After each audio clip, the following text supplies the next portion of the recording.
A leech on my ear for earache, a leech on my bottom for constipation. They're marvelous, aren't they? Before it became a cornerstone of British comedy, Blackadder was chaos behind the curtain. It began as a medieval farce with horses and castles, and almost collapsed under its own budget. The main character, unrecognizable. Baldric, nearly clever, but with a few fierce rewrites and one very cunning plan, it transformed into the sharpest satire on television. From surprise cast shakeups to secret cameos and a finale that nearly got cut, this is the wild story of how Blackadder survived battles on and off screen to become a comedy classic. Here are 20 facts that prove it wasn't just one of Britain's best sitcoms. It was practically a miracle it happened at all. Number 1. Blackadder was born during Not the 9 o'clock news. In the writers' rooms of the BBC's Not the 9 o'clock news, Rowan Atkinson and Richard Curtis began sketching a period comedy built around Atkinson's dry delivery. Earlier versions of Edmund Blackadder were awkward, unsure, even a bit polite. Draft by draft, they moved away from a loose medieval spoof and put the comedy in the characters. The voice got sharper, the jokes became drier. Edmund Blackadder became the quick, cynical operator we know, surrounded by fools and always trying to stay one step ahead. Number 2. The first series was a budget nightmare. Horses, castle exteriors, elaborate costumes. Series 1, The Blackadder, looked like a historical epic, and it cost like one, reportedly close to £1 million for a sitcom. On screen it was grand. At home, the reaction was mixed. Viewers weren't sure if they were watching sketch parody, straight period comedy, or something in between.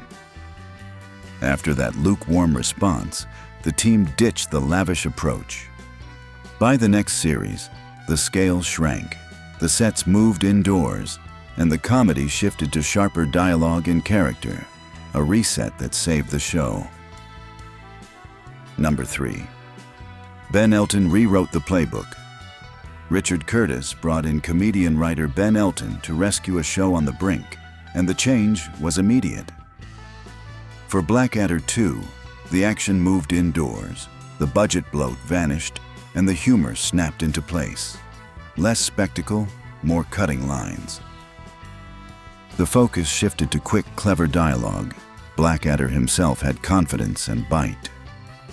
With Elton's voice locking the tone, the series found a consistent rhythm. What had been a costly experiment turned into one of the BBC's most celebrated comedies.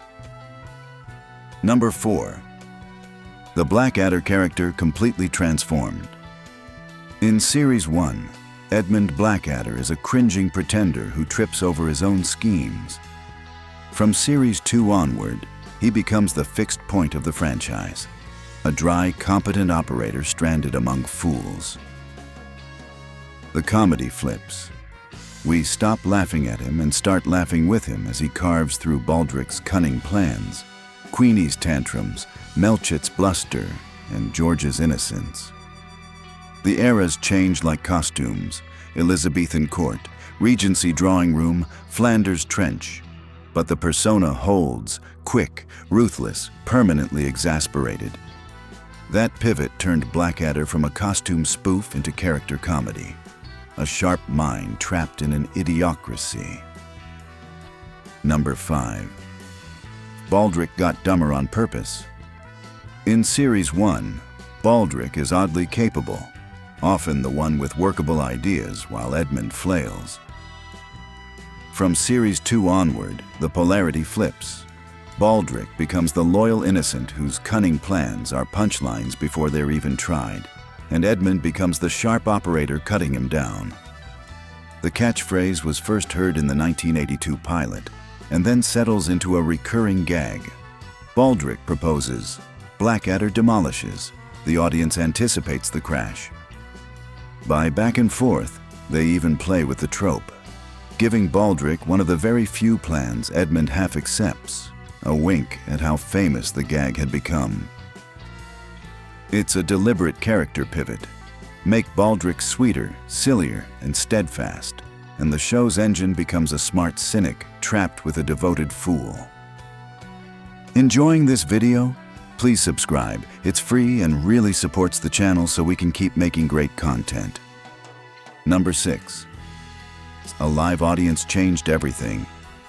When the show moved indoors for Blackadder 2, it wasn't just the sets that shrank. The production brought in a live studio audience. That instant feedback sharpened the timing. Writers tightened setups between recordings.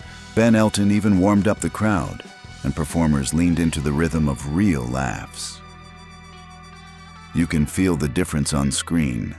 Shorter scenes, harder punchlines, and that electric atmosphere you only get when a room is genuinely laughing with you. Number 7. The writers didn't always get along. The team dynamic wasn't all smooth. Atkinson was famously meticulous about script timing and would push back on lines he felt didn't land. This sometimes led to heated debates with Curtis and Elton. But instead of breaking the show, it made it better. Every line was fought over. Every joke was sharpened. The final scripts were as tight as possible, and it showed. Number 8. Captain Darling's name came from a joke. In Blackadder Goes Forth, Captain Darling's name became a running gag all by itself. The idea came from Stephen Fry, who jokingly pitched it during a script session. The deadpan awkwardness of someone calling a superior darling in a trench warfare setting was too good to pass up. The name stuck, and actor Tim McInerney played it perfectly straight, complete with awkward twitch. Number 9. Stephen Fry's role expanded over time. Stephen Fry was meant to drop in, do a turn, and vanish. But his Lord Melchett, booming voice, chest-out pomposity, and absolute confidence in terrible ideas was too good to lose. The writers kept bringing him back, and by Goes Forth his dynamic with Blackadder and Darling was central. Bluster at the top, cynicism in the middle, anxiety below. Fry's authority made the satire bite harder. His certainty was the joke. When Melchett entered a scene, you knew reason was about to lose. Number 10. Miranda Richardson was supposed to appear only once. Miranda Richardson arrived in Blackadder 2 for a single turn as Queen Elizabeth I and walked off with the era. Her Queenie was part spoiled child, part monarch, part live grenade. The room changed temperature every time she smiled. The plan to use her once evaporated after the first recording. Suddenly, she was in every episode, setting the rhythm. Blackadder schemes, Queenie giggles, heads might roll. It's one of the show's great alchemies, an actor so specific that the writers retooled the series around her. Number 11. Queenie was loosely based on the real Elizabeth I. Although heavily exaggerated, Queenie's fiery outbursts, mood swings, and unpredictable behavior had roots in historical records. The writers took real traits of Elizabeth I and turned them into exaggerated comedy chaos. The idea of a monarch throwing tantrums and making life-or-death decisions on a whim gave Blackadder 2 a surreal tone that audiences loved. The history's there. The dial is just turned to 11. That blend, authentic traits, absurd behavior, gave the series its surreal and dangerous wit. Number 12. Hugh Laurie almost missed his role. Hugh Laurie didn't appear until Blackadder 2, and even then, he came close to missing out due to other filming commitments. He first slipped into the Blackadder world as a guest, playing Simon Partridge in the episode Beer, and then Prince Ludwig the Indestructible in Chains. A key twist of fate helped. Tim McInerney stepped back from being a series regular to avoid typecasting, which opened the door for Laurie to become central to the ensemble. Only after that did he join the main cast, as the idiotic Prince George in Blackadder III. The chemistry with Atkinson was immediate. Blackadder as the cutting brain, George as the gullible and self-absorbed prince. Laurie returns and goes forth as Lieutenant George. Same open-hearted innocence, now set against the mud and terror of the trenches. It's the same joke in a darker frame, which makes it land even harder. Number 13. Rick Mayall's flash heart was kept secret.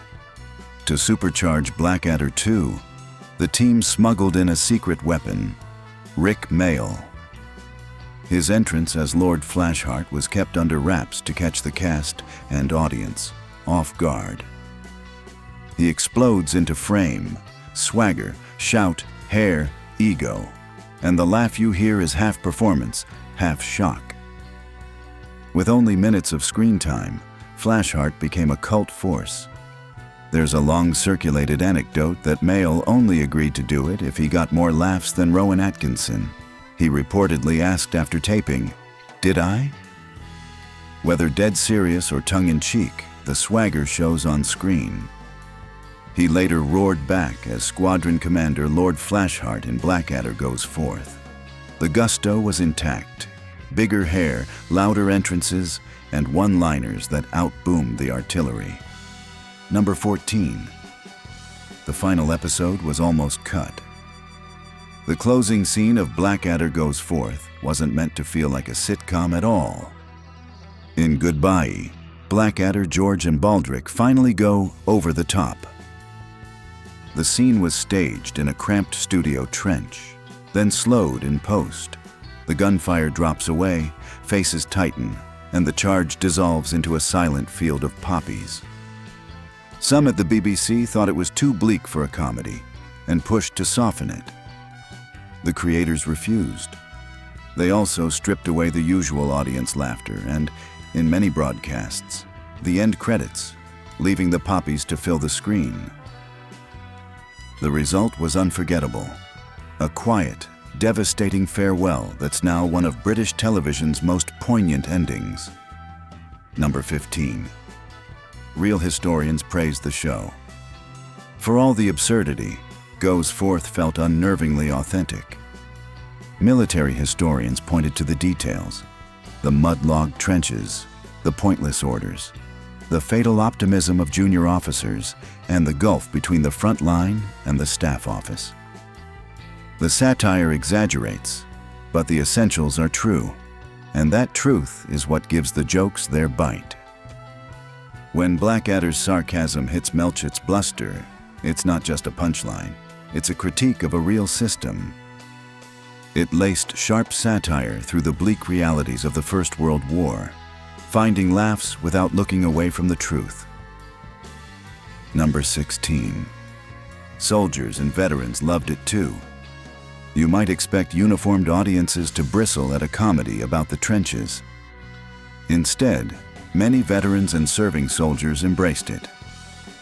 They recognized the gallows humor, the matey banter, and the way nonsense from above trickles down. The show doesn't mock courage. It mocks the machinery that wastes it. That's why the final charge lands so hard. The laughter stops, but the respect remains on screen. Number 17. The theme song changed with every series. Composer Howard Goodall reshaped the theme each time the era shifted, turning a single melody into a running historical joke. Medieval chant and drum for the Blackadder. Lute, pipes, and courtly flourish for Blackadder II. A sprightly Regency spin for Blackadder III. And for Goes Forth, snare drum and brass, finally slowing to a mournful line that underscores the finale. One tune, 4 centuries. The music carries you from century to century. Number 18. The show took aim at class structure. At its core, Blackadder was a brutal satire of the British class systems. Whether he was a prince's butler, a royal courtier, or a World War I captain, Blackadder was always clawing upward while being blocked by idiots from every direction. The upper class was arrogant. The lower class was hopeless. And Blackadder was stuck in the middle, insulted from both ends. Elizabeth's tantrums, Prince George's dim privilege, Melchit's booming certainty. They're different uniforms for the same joke. The upper class is oblivious, the lower class is sidelined, and Blackadder is wedged between them, trying to think his way out while everyone else gets in the way. Number 19. The tapes were almost destroyed. In the late 1980s, when shelf space cost money and archiving wasn't sacred, the BBC considered wiping early Blackadder masters, standard practice at the time. Thankfully, alternatives and backups kept the series intact.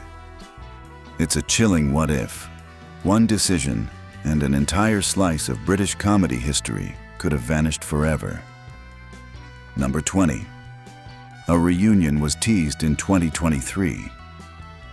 After earlier one-off sequels such as Blackadder's Christmas Carol in 1988 and Back and Forth in 1999, there are rumors of another reunion. In early 2023, co-creator Richard Curtis floated the possibility of a return. Not a promise, but a spark. Schedules, distance, and decades make any full revival tricky, yet the appetite is still there. Fans keep quoting the put-downs, keep sharing Baldrick's cunning plans, and still feel that last quiet fade into the poppies. Whether or not Edmund schemes again, Blackadder hasn't really gone anywhere. It's lodged in the language, waiting for the next sly insult. From castle battlements to muddy trenches, Blackadder proved that historical comedy doesn't need to be safe or tidy.